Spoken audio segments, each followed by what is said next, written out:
Bom pessoal, bom dia. Esse é o primeiro vídeo que eu estou fazendo,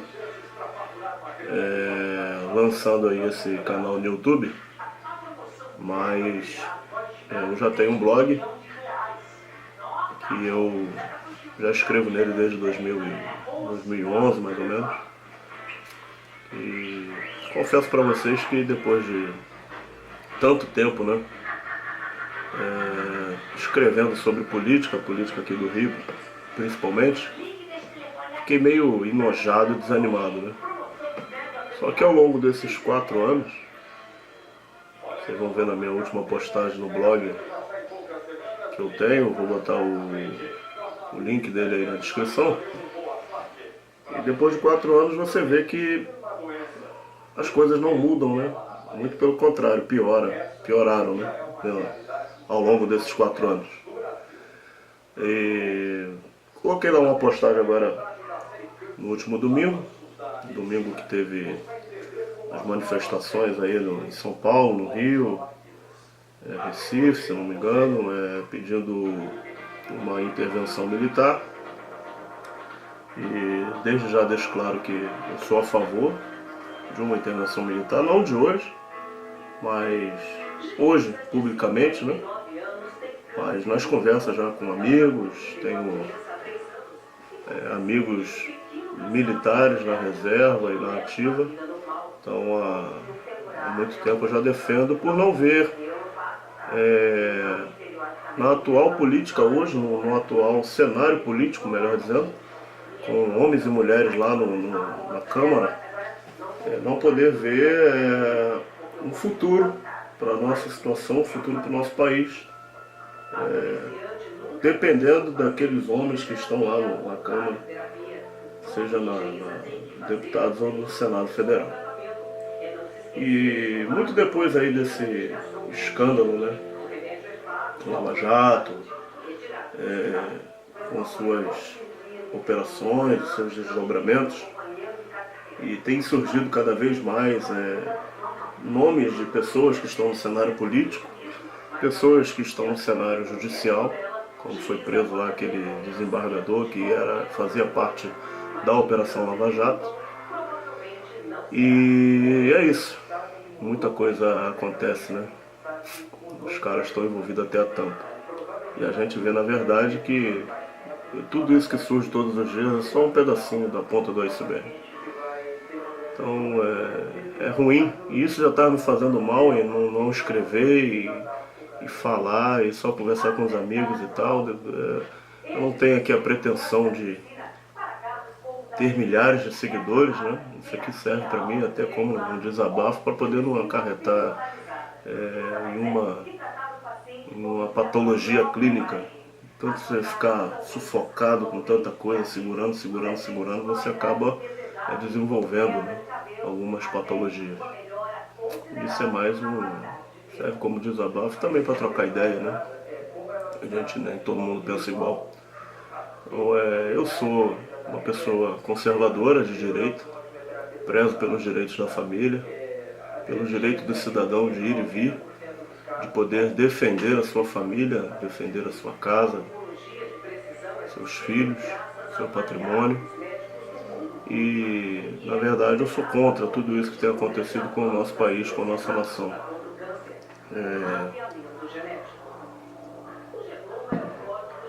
Estão rifando o nosso país, rifando a nossa nação, entregando tudo aquilo que a gente tem de potencial, de melhor, entregando na mão do estrangeiro e fazendo com que cada vez mais nós, brasileiros natos dessa terra, embora miscigenado com português, holandês e tal, mas isso é uma outra história, mas fazendo com que nós esqueçamos cada vez mais a nossa cultura e fazendo com que cada vez mais deixemos de ser nacionalistas.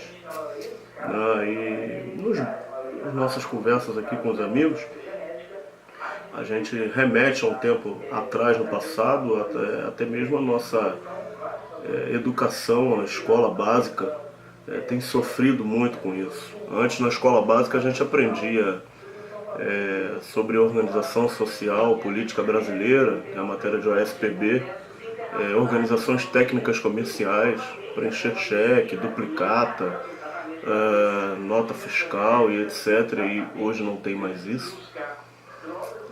Moral e cívica, cantar o hino nacional, o hino da bandeira, as datas comemorativas e essas matérias básicas, fundamentais, que faz com que aquele aluno ele vá se tornar um cidadão melhor, elas foram esquecidas.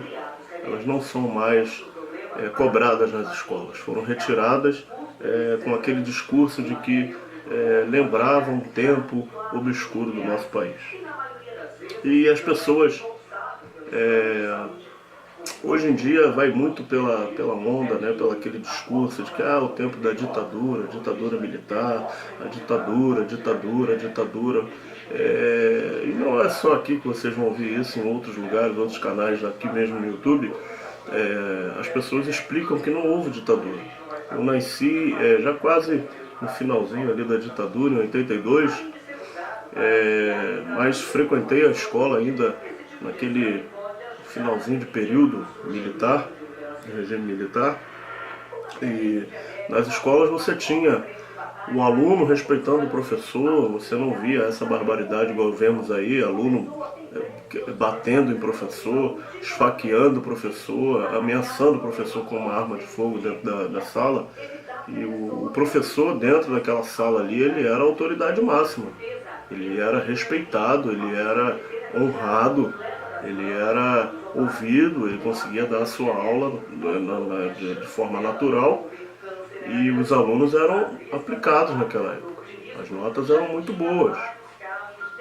Você não tinha essa loucura de aprovação automática, o cara ele não estuda, ele não faz os exercícios que é mandado para casa, não faz nem o da sala de aula e ainda assim ele tem que ter a nota na média.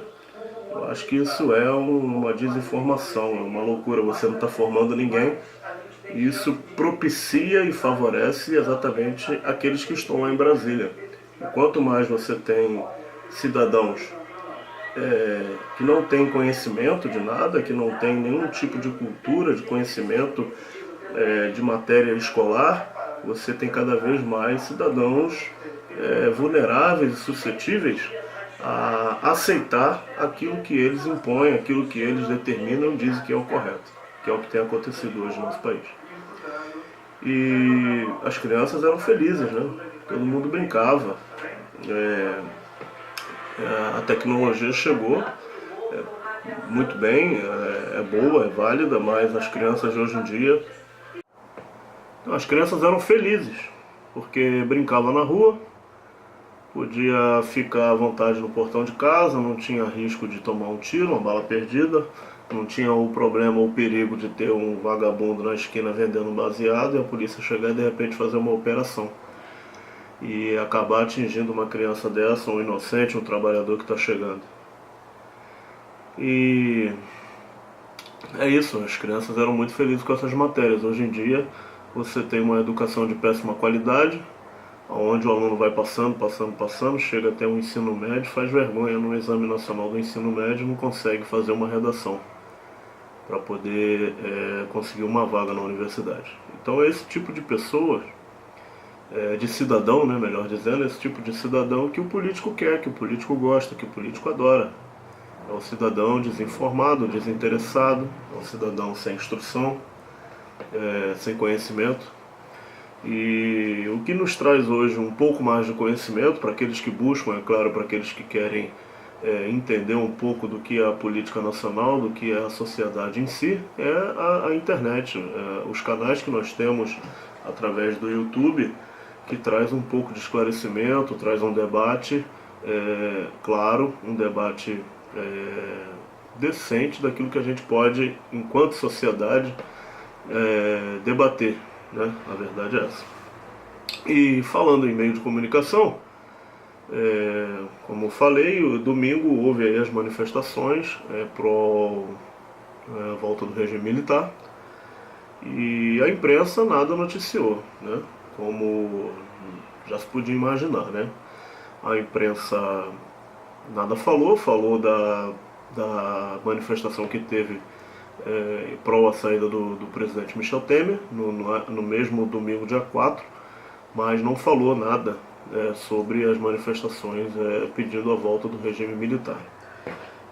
Por que não falaram? Não falaram porque a imprensa ela é comprada, é uma imprensa manipuladora, a imprensa que quer que nós caminhamos para onde eles estão direcionando, né, com os assuntos pertinentes ao dia a dia.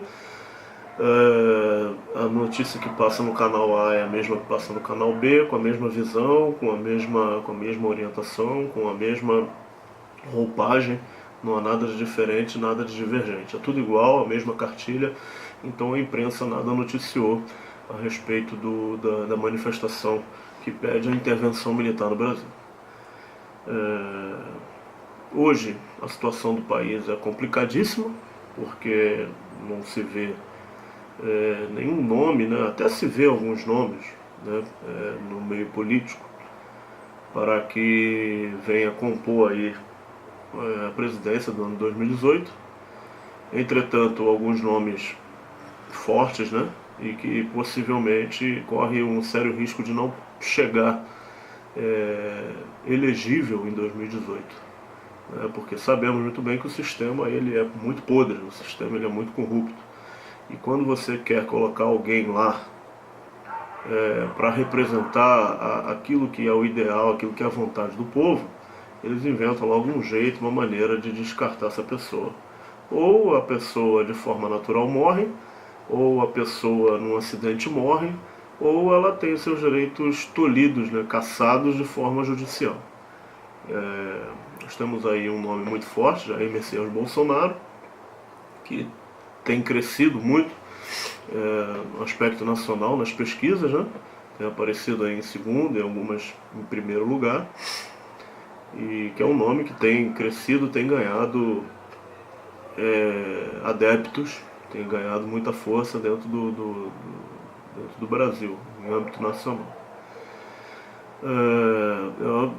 A princípio, o único nome, mas não adianta querermos eleger Bolsonaro presidente se a gente continuar votando errado para deputado federal e para senador, porque se ele estiver sentado na cadeira de presidente, ocupando lá o palácio, ele vai mandar projetos que serão simplesmente esquecidos. Os projetos simplesmente vão para a gaveta. Não vai ter nenhum tipo de sucesso indo lá para o Senado ou para a Câmara, porque se nós não colocarmos lá pessoas que tenham seus pensamentos alinhados com aquilo que o Jair prega, não vai adiantar nada. Vai ficar tudo emperrado do mesmo jeito como está. Vão continuar legislando contra os projetos que defendem a questão de família, questões de lei, a questão até mesmo da liberação do porte de arma para o cidadão comum. Então precisamos, desde já, conversar sobre isso, pautar sobre essas coisas, porque chegando em 2018, precisamos já ter aí um esclarecimento de quem votar para deputado federal e senador que possa ter o pensamento alinhado, né, com o que o Bolsonaro prega, né, com o que ele fala. Senão de nada vai adiantar, infelizmente. E falando um pouco aí do cenário político, né, o advogado lá do Loures, né, deputado da Malinha, saiu correndo com os R$500 mil, pediu para que ele indo para Papuda não raspe o cabelo dele, um tratamento desumano e tal. Só que o ilustre advogado não deve saber que tratamento desumano é você chegar num hospital e ver o corredor lotado de pessoas sendo mal atendidas, não tem um leito decente para ser atendido, o soro pendurado num cabo de vassoura, a pessoa deitada no chão porque não tem maca, ou sentada em cadeira. Isso é que é um tratamento desumano. Tratamento desumano é o cara ser um criminoso, um fraudador, um lesa-pátria, ir pra Papuda e raspar o cabelo. Isso não é desumano, advogado. Você está defendendo Rocha Loures e provavelmente não deve saber o que é um tratamento desumano. Tratamento desumano é a mãe ir para a maternidade e naquela maternidade não aceitá-la e ela tem que ter o filho em pé na calçada no meio da rua, né? Isso é um tratamento desumano. Então, a realidade de tratamento desumano para essa casta de pessoas, né, separadas, é algo muito fora da realidade do que é um tratamento desumano. Um tratamento desumano é não ter a merenda para a criança na escola porque roubaram o fundo para merenda, roubaram lá o dinheiro da merenda. Esse é um tratamento desumano. O tratamento desumano é não ter remédio no posto de saúde. O médico é contratado por uma empresa, ele, em vez de estar dando plantão dele ali, ele está dentro de casa ou está dando plantão em outro hospital particular, e o dele do município ele só assina ou alguém assina para ele, ele recebe no fim do mês. Isso é um tratamento desumano. Mas, enfim, diz que é um tratamento desumano porque ele não vive a realidade do que realmente é um tratamento desumano. Tá aí seguindo aí o curso do julgamento da chapa Dilma Temer, e até estava conversando aqui em casa ontem à noite, e só há três possibilidades do que possa acontecer. A primeira possibilidade é alguém pedir vistas, né? E do processo, e esse processo se arrastar por mais anos aí. A segunda possibilidade, que eu acredito que é a mais provável de acontecer, é haver uma absolvição. E a terceira possibilidade é realmente a condenação e Dilma e o Temer perder seus direitos políticos. É uma terceira e última possibilidade que eu não sei lá. Estou meio cético em acreditar que isso realmente possa acontecer. A cassação da chapa e condenação deles e tudo. Eu acho meio difícil. Mas vamos aguardar para poder ver. O Gilmar Mendes está meio com aquela cara dele lá, né? Fazendo o papel dele de defensor. Fez um comentário infeliz, né, dizendo que um ministro viajou para fora, e as pessoas perguntam como é esse negócio de caçar, que aqui no país está caçando mais político do que a ditadura caçou. Eu acho que o Gilmar foi muito infeliz nessa colocação, porque os políticos que foram para fora do país exilado, na época do regime militar, eles tinham alguma fundamentação comunista, né? Eles eram contra a democracia e com certeza eles tiveram que se exilar, porque não tinha outro jeito, né? O governo era aquele, e quando você bate de frente, até mesmo nós, a gente começa a bater muito de frente com o governo, como acontece com alguns canais aqui, sofrem sanções, né? Sanções da própria internet, sanções do YouTube, Facebook, etc, etc. Então é assim, né? O regime democrático é desse jeito. Um regime ditatorial, conforme o Gilmar falou, funciona igual é na Coreia do Norte. Um regime ditatorial, não tem eleição, o cara sai do pai para filho, filho para o pai. Aliás, do pai para o filho, do filho, do pai para o outro filho, que já é o neto, a terceira na linha de sucessória, né, e por aí vai, não tem nenhum tipo de envolvimento da população. Então o Gilmar foi um tanto quanto infeliz, né, com essa fala dele aí, dizer que a ditadura, a política, a justiça no Brasil está igual uma ditadura, caçando, né? E o relator achei muito boa a defesa do relator, né? Dizer que o TSE julga os que são contra a democracia. E, para falar a verdade, realmente tem que ser assim.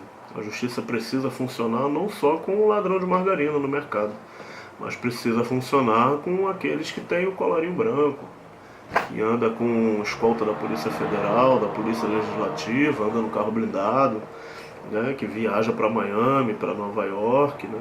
Tem que agir contra esses também, não só contra o ladrão de margarina, não.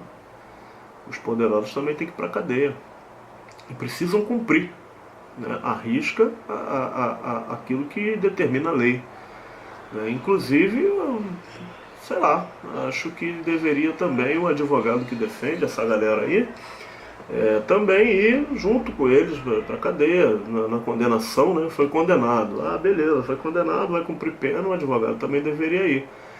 Porque rola lá o tal do direito de proteger lá o seu cliente, né? Tudo confidência, né? O cliente vai dizer lá pro advogado o que ele fez, né? Tem que dizer, porque o advogado não pode trabalhar às escuras, né? Não pode trabalhar sem saber o que realmente aconteceu com o seu cliente. Então o cliente ele tem que falar e isso fica sob sigilo, né? Fica protegido. Então o advogado sabe muito bem quando o cara ele realmente participou de esquema fraudulento, sabe quando o seu cliente realmente cometeu um homicídio, né? Mas ele está ali na pessoa de defender o seu cliente. Sei lá, vamos dizer aí que eu sou radical, né? Querer que o advogado cumpra a pena junto com o seu cliente, mas seria um pouco mais justo, né? Porque ele sabia que o cliente dele fez. Se ele defendeu, está em defesa, significa que ele compactua, que ele está tentando tirar o seu cliente dessa situação de crime, né? Seja por roubo, seja por sequestro, seja por desvio, né? Então deveria também responder de alguma forma. Se desvia muito nesse país, né? Desvia muita coisa, se desvia dinheiro, desvia... Acho que os maiores assassinos, na verdade, são aqueles de terno que tem a caneta na mão. E com uma assinatura ele consegue dizimar milhares de pessoas, né? Com uma assinatura ele consegue destruir um estado, uma nação, um município, né? Consegue fazer muita coisa com apenas uma assinatura e um carimbo. Então esses são os verdadeiros assassinos, né? Matam mais do que qualquer munição. Então é isso, pessoal. Para começo, né? Pra gente bater um papinho aí de leve, nessa estreia aí do canal Coisa e Tal e CIA. Vamos ficar por aqui. Espero... Não tem nenhum seguidor, vocês vão ver aí que não tem seguidor nenhum. É o primeiro vídeo, vou estar lançando aí. E ao longo aí dessa jornada aí de tentativa de... Como eu falei antes, eu não estou aqui para poder ter milhares de seguidores, para poder ganhar a placa de 100 mil seguidores do YouTube, nada disso. Isso aqui está servindo para mim como uma terapia. Uma terapia, bater papo com a câmera comigo mesmo. É bom que a mente vai trabalhando, vai funcionando e vai descarregando um pouco, né? Das coisas que ficam aqui atravessadas na garganta. E antes de ser acometido de alguma enfermidade, um infarto, alguma coisa pior, é melhor desabafar, né? Botar pra fora tudo aquilo que vem incomodando, não só a mim, mas todos os brasileiros. Tá todo mundo já enojado já dessa situação do país. Ninguém suporta mais, ninguém aguenta mais. Então precisamos mudar a realidade desse país, precisamos aprender a votar. E bom seria se nós tivéssemos aí uma intervenção militar. Eu estou torcendo para que isso aconteça. Uma intervenção militar e que dessa vez não dê anistia para ninguém. Porque está difícil, hein? Está difícil, está complicado, está cada vez mais complicado. Todos os dias tem uma notícia de que vai um preso, vai um indiciado, e está cada vez mais complicado mesmo. Então só uma intervenção militar nesse momento, né, para poder fazer uma limpeza, uma faxina geral, como diz um amigo meu, dar porrada na diagonal mesmo, para pegar de cima a baixo em todo mundo, né, em todos os níveis, porque senão a coisa vai cada vez mais pro brejo. Então pessoal, vou ficando por aqui. Um fortíssimo abraço para todos vocês e espero que a gente possa se encontrar por aqui mais vezes aí. Um abraço, fiquem todos com Deus, boa semana.